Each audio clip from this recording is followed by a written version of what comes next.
अखिल भारतीय प्रांत प्रचारक बैठक की प्रेस ब्रीफिंग में मैं आपका हार्दिक स्वागत करता हूँ और सर्वप्रथम मंच पर उपस्थित संघ के अधिकारियों का परिचय आपके समक्ष रखता हूँ।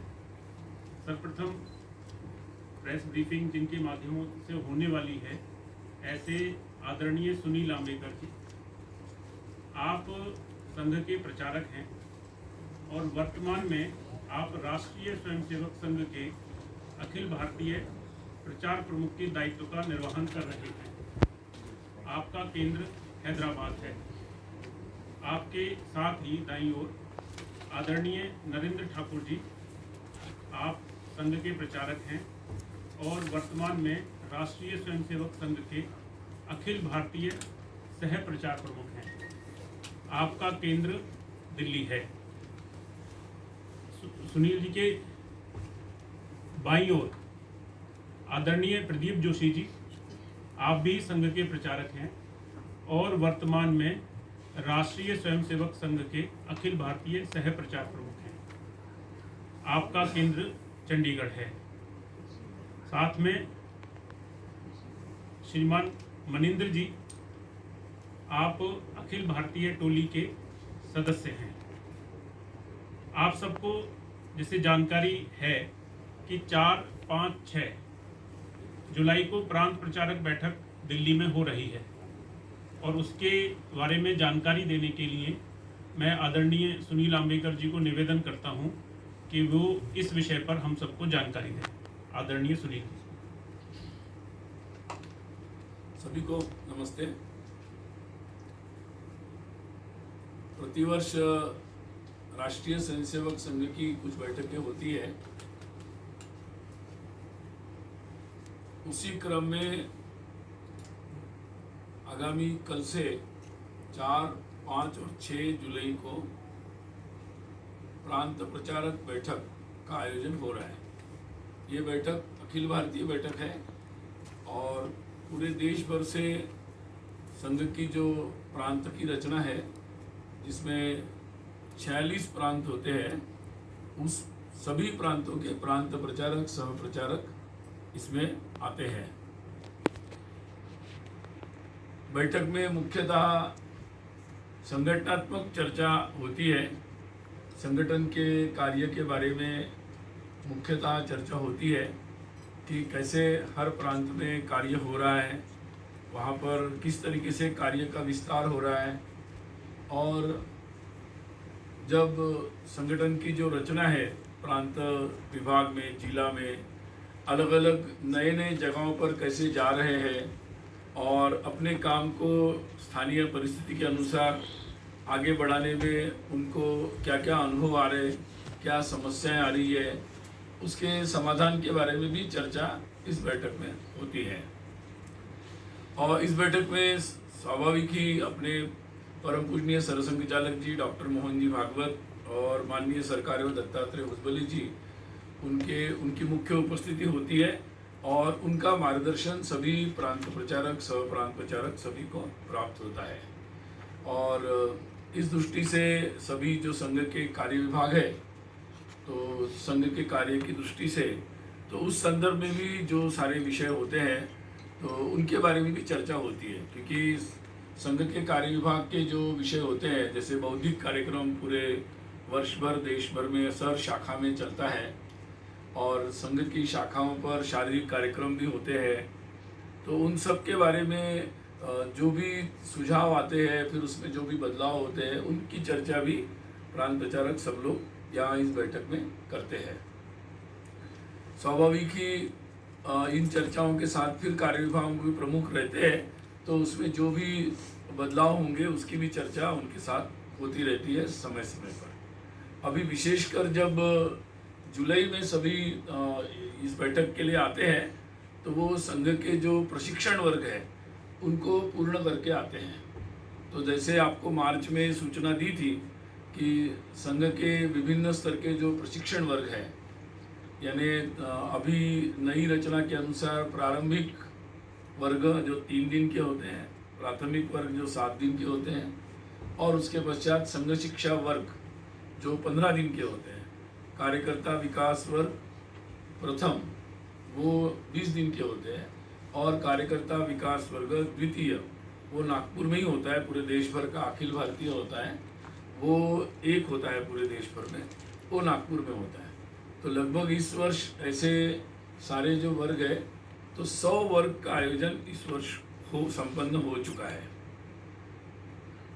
इसमें 40 वर्ग की आयु के नीचे, जिसमें सामान्यतः अधिकतम विद्यार्थी रहते हैं, महाविद्यालय विद्यार्थियों की संख्या अधिकतम होती है, परंतु 40 वर्ष आयु के नीचे के सब लोग इसमें आते हैं।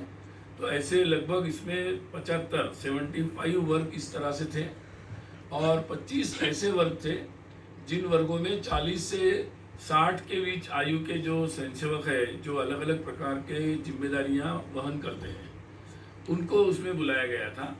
और ये सारे वर्ग लोग जीवन में एक ही बार करते हैं, तो ये पूरा जीवन पर्यंत के लिए प्रशिक्षण का क्रम होता है।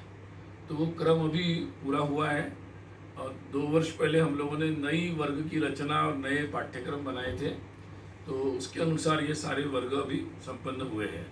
तो उन वर्गों की समीक्षा भी होगी, और फिर उसके अनुभव का आदान प्रदान होगा, उसमें नए सुझाव भी आएंगे, और उसके अनुसार संघ का जो सतत एक प्रयत्न है कि अपने व्यक्तित्व निर्माण का जो सारा कार्य चल रहा है, उस दृष्टि से ये प्रशिक्षण वर्ग हर स्वयंसेवक के जीवन में अतिशय महत्वपूर्ण होते हैं। तो उस संदर्भ में भी संघ का विशेष ध्यान रहता है, और संघ की सारी शक्ति उसमें भी लगती है। इन वर्गों में हमारे जो बाकी विभाग भी है, जैसे सेवा विभाग है, तो उस संदर्भ में भी प्रशिक्षण होता है। आप साधारणतः देखते हैं कि संघ के स्वयंसेवक कई प्रकार के सेवा कामों में लगे रहते हैं, जो स्थायी रूप से जो सेवा प्रकल्प चलते हैं उसमें भी लगते हैं, और समय समय पर जब कोई आपदा होती है तो उसमें भी संघ के स्वयंसेवक तत्काल रूप में लगते हैं। जैसे कि आपने अभी जब गुजरात के कर्णावती अहमदाबाद में जब दुर्घटना हुई, तो तुरंत स्वयंसेवक लगे हुए थे। तो या पुरी में जब अभी जगन्नाथ यात्रा हुई तब भी स्वयंसेवक लगे हुए थे। तो ऐसे जब भी कोई विषय आता है, तो इन सब कार्यों के बारे में भी उनका प्रशिक्षण वर्गों में होता है, और साथ ही संपर्क के बारे में भी होता है। समाज में विभिन्न प्रकार के लोगों के पास जाना, पहुंचना, और उनको देश समाज के बारे में, धर्म के बारे में बात करना, तो ये सब कामों की दृष्टि से सारा प्रशिक्षण भी इन वर्गों में होता है। तो ये सारे वर्ग संपन्न हुए। इन वर्गों का जो स्टैटिस्टिक होगा, संख्यात्मक, बाद में आपको हम सूचित करेंगे। बैठक में संघ के सभी सहसर कार्यवाह तो रहेंगे ही, जैसे आपको पहले भी बताया था कि अपने माननीय कृष्ण गोपाल जी, श्रीमान अरुण कुमार जी, श्रीमान रामदत्त जी, और श्रीमान अतुल लिमय जी, आलोक कुमार जी, ये सारे लोग, श्रीमान मुकुंद जी, तो ये सारे लोग इस बैठक में रहेंगे। साथ ही सभी जो विविध संगठन है, जो संघ प्रेरणा से चलने वाले विविध संगठन हैं, लगभग 32 संगठन हैं, तो उनके अखिल भारतीय संगठन मंत्री इस बैठक में भाग लेते हैं। तो उनकी भी उपस्थिति यहाँ पर रहेगी। सारे संगठन, जैसे अखिल भारतीय शैक्षिक महासंघ होगा, सक्षम संगठन है, भारतीय मजदूर संघ, भारतीय जनता पार्टी, ABVP, ऐसे जितने भी संगठन हैं, उनके अखिल भारतीय संगठन मंत्री इस बैठक में भाग लेंगे। तो उनके भी प्रशिक्षणों के बारे में वगैरह जो होता है, संगठनात्मक कार्य के बारे में कुछ चर्चा यहाँ पर होगी। अभी शताब्दी वर्ष ये इस बैठक का मुख्य विषय है, और संघ की शताब्दी के बारे में आपको पिछली बैठक के बाद हम लोगों ने सूचित किया था। तो इस बैठक में अभी मार्च के बाद सभी प्रांतों ने अपने दृष्टि से शताब्दी वर्ष के जो कार्यक्रम घोषित हुए थे, उन कार्यक्रमों के संदर्भ में तैयारी की है, योजना बनाई है। उस योजना के बारे में यहाँ पर चर्चा होगी, और आपको बैठक के पश्चात हम योजना के बारे में विस्तार से जानकारी भी देंगे।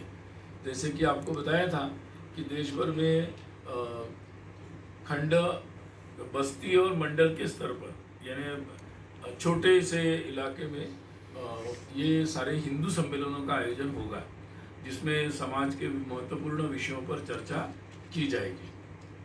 और शताब्दी का जो प्रारंभ होगा वो विजयादशमी के उत्सव से होगा। तो नागपुर में 2 अक्टूबर को 2 अक्टूबर 2025 को विजयादशमी है। उस दिन संघ के का मुख्य कार्यक्रम वहाँ पर होगा, जहाँ पूजनीय सरसंघचालक जी भी रहेंगे, और वहीं से शताब्दी वर्ष प्रारंभ होगा और वहाँ से फिर अगले 1 वर्ष तक ये शताब्दी वर्ष के विभिन्न प्रकार के कार्यक्रम चलेंगे। नागपुर में जब कार्यक्रम होगा उसके पश्चात उसी समय जगह जगह पर लगभग देश भर में हर शाखा के स्तर पर या बस्ती या मंडल के स्तर पर विजयादशमी के उत्सव आयोजित होंगे और एक तरीके से वो स्थानीय स्तर पर उनका शताब्दी वर्ष का प्रारंभ होगा। तो 2 तारीख से लगभग अगले 8-10 दिन तक ये सारे उत्सव विजयादशमी के जो शताब्दी का प्रारंभ होगा देश भर में उसका आयोजन होगा। एक और विशेष आयोजन जो होने वाला है वो गृह संपर्क है। तो पहले भी ऐसा हुआ था कि जब संघ के विशेष समय था तो हम लोगों ने घर घर जाकर लोगों तक जो संदेश है, जिस विचार से संघ कार्य कर रहा है, तो वो संदेश पहुंचाया था। तो इस संघ के शताब्दी के निमित्त भी हम लोग गृह संपर्क, जिसमें स्वयंसेवक घर घर जाकर संपर्क करेंगे, तो ये अभियान आयोजित होगा। और जिस अभियान में हर शाखा से स्वयंसेवक निकलकर सामान्यतः नवंबर के बाद प्रांत अपनी अपनी सुविधा से ये लगभग 20 दिन का ये आयोजन होगा, 21 दिन का, जिसमें ये गृह संपर्क किया जाएगा और जिसमें स्वयंसेवक एक संघ का कुछ सामग्री लेकर जाएंगे, साहित्य, और घर घर में जाकर लोगों से वार्ता करेंगे। तो ये एक पूरा आयोजन होने वाला है। साथ ही और जैसे पहले भी आपको जानकारी दी थी, 2 और कार्यक्रमों का आयोजन होगा। एक है सामाजिक सद्भाव बैठकें। इनका आयोजन पूरे देश भर में होगा और सभी जिला केंद्रों पर इसका आयोजन होगा। सामाजिक सद्भाव का मतलब समाज में, हिंदू समाज में जो विभिन्न प्रकार के लोग हैं और सभी प्रकार के समुदाय हैं, सभी प्रकार के जो स्थानीय प्रमुख लोग हैं, वो सब लोग एकत्रित आकर समाज में कैसा सद्भाव बना रहे और जो भी कुरीतियाँ उसको दूर करें और अच्छी परंपराओं को आगे बढ़ाएं, आपस में सद्भाव बना रहे, इस दृष्टि से विचार विमर्श करने के लिए एकत्रित आते हैं। ये आयोजन पहले भी होते रहे हैं और बहुत कुछ सालों से हम लोग जिला स्तर पर इसका आयोजन करते रहे हैं। अभी इस बार जो इसका आयोजन होगा वो खंड और नगर के स्तर पर होगा। साथ ही और एक कार्यक्रम का आयोजन होगा जिसमें प्रमुख नागरिक गोष्ठी, यानी समाज में जो अलग विभिन्न प्रोफेशंस में या समाज में जो प्रमुख लोग हैं और जिनके साथ जो वर्तमान में जितने सारे विषय चर्चा में आते हैं, राष्ट्र के हित में, समाज के हित में और हिंदुत्व के संदर्भ में, तो उन सब विषयों पर और जो आगामी भारत की जो चर्चा हो रही है कि किस तरीके से हमारा देश आगे बढ़े और उसमें सबका सहभाग हो, तो ऐसे प्रमुख विषयों पर चर्चा करने के लिए सभी जिलाओं केंद्रों पर, सभी जिलाओं में ऐसी गोष्ठियों का आयोजन होगा। अक्टूबर के बाद, विजयादशमी के बाद ये प्रारंभ होंगे और फिर अगले 1 वर्ष तक प्रांतों की सुविधा से इनका आयोजन होगा।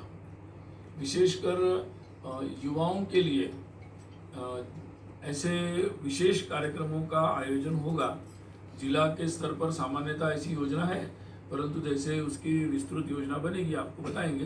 परंतु युवाओं के लिए विशेष शताब्दी के निमित्त तो एक तरीके से वो विशेष आउटरीच होगा और जिसके माध्यम से युवाओं तक ये चर्चाएं पहुंचाई जाएगी, उनका सहभाग किया जाएगा। तो ये विशेष शताब्दी के दृष्टि से कार्यक्रमों का आयोजन होने वाला है। इसके संदर्भ में प्रांतों ने अपनी अपनी योजनाओं पर विचार किया है और उस संदर्भ में यहाँ पर सभी मिलकर अपनी बात भी बताएंगे और उस पर चर्चा होगी। तो बाद में आपको इसके बारे में सूचित करेंगे। 30 तारीख तक, 30 जून तक भी लगभग 28,571 28,571 इतने लोगों ने जॉइन आरएसएस के लिए अपना नाम दर्ज कराया है। तो ऐसे बहुत सारे लोग हैं जो उत्सुकतापूर्वक संघ कार्य से जुड़ने का प्रयास कर रहे हैं और हम लोग भी उनको संघ के शाखा कार्य में या विभिन्न प्रकार की उनकी रुचि के अनुसार कार्यों में जोड़ रहे हैं। तो अभी पूरे आगामी कल से संघ के इसी कार्यालय के परिसर में ही ये प्रांत प्रचारक बैठक होगी और इसमें पूरे देश भर से 233 कार्यकर्ता भाग लेंगे। तो मैंने संक्षिप्त में आपको बैठक की जाएगी। तो इसमें सामाजिक सद्भाव वाले जो कार्यक्रम भी आप हाथ में ले रहे हैं सर, अभी सरकार ने एक बड़ा फैसला किया था जातिगत जनगणना को लेकर के, तो क्या जातिगत जनगणना के फैसले को किस रूप में देखते हैं आप? क्या आपका जो सद्भाव वाला जो कार्यक्रम है उसमें भी इस चीज़ पर फोकस होगा, क्योंकि ये एक बड़ा आने वाले दिनों में बड़ा फैसला होगा? संघ की प्राथमिकता सामाजिक सद्भाव की है। बाकी विषयों पर हम लोगों ने पहले ही अपने विचार व्यक्त किए हैं और उसी विचार से हम लोग हैं कि भाई जो भी लोगों के कल्याण के लिए जो भी योजना करनी है उसके लिए जो जानकारी चाहिए सरकारें ले सकती है, लेकिन सामाजिक सद्भाव ये बना रहना चाहिए और इसके लिए संघ का प्रयास सतत जारी रहेगा। ये संगठन महामंत्री से ये पूछा जा सकता है कि अपनी पार्टी के राष्ट्रीय अध्यक्ष का चयन क्यों नहीं हो पा रहा है? अगर करना है तो क्या क्या नाम उनके पैनल में या आप लोगों की तरफ से कोई सलाह मशवरा, इस तरह कोई बात? ऐसी कोई चर्चा यहाँ पर नहीं होती। हाँ। दूसरा सर, आपने युवाओं की बात की कि ज़्यादा वो ट्रेनिंग में भी रहे हैं, प्रशिक्षण वर्ग में।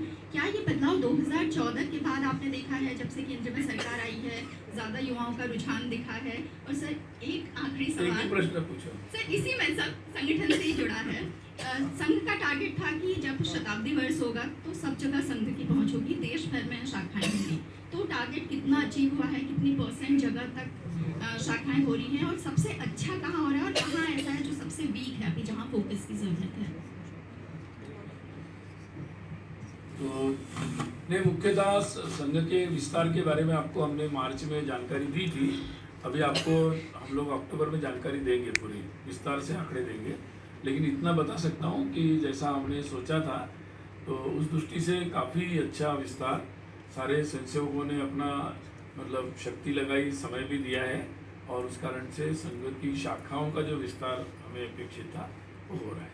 दूसरा आपने पूछा कि शताब्दी, वास्तव में पहले भी कुछ सरसंचालक जी ने बताया था कि संघ में ऐसे कोई संघ के वर्ष मनाए नहीं जाते हैं, तो हम लोग इस निमित्त मुख्य उद्देश्य ये है कि संघ के 100 वर्ष में संघ के स्वयंसेवक सतत रूप में ये कार्य विस्तारित करने के काम करते रहे और उसका उद्देश्य यही था कि धीरे धीरे पूरा समाज ही इस कार्य में सहभागी हो जाए।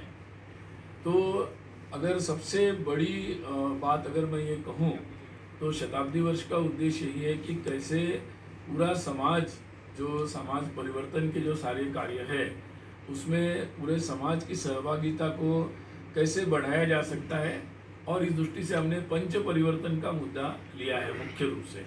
और जिस बात पर, जिसमें समाज के जो पंच परिवर्तन के हमने मुद्दे लिए हैं, सामाजिक समरसता, जिसमें हर परिवार को समरसता के विषयों के अनुसार, अपेक्षा के अनुसार अपना अनुसरण करना चाहिए, पर्यावरण के अनुकूल अपनी जीवन शैली हर व्यक्ति को, हर परिवार को अपनी कैसे हम लोग बना सकते हैं, इस पर विचार करना चाहिए। वैसे ही अपने कुटुंब में, अपने परिवार में किस तरीके से हम एक अच्छा वातावरण बना सकते हैं, अच्छे रिश्ते बना सकते हैं, उसकी सामाजिक जो दायित्व है उसको कैसे बना सकते हैं। तो इन बातों पर हमारा स्व के आधारित जीवन कैसे बन सकता है, नागरिक कर्तव्यों का प्रशिक्षण और उसका संकल्प कैसे हो सकता है।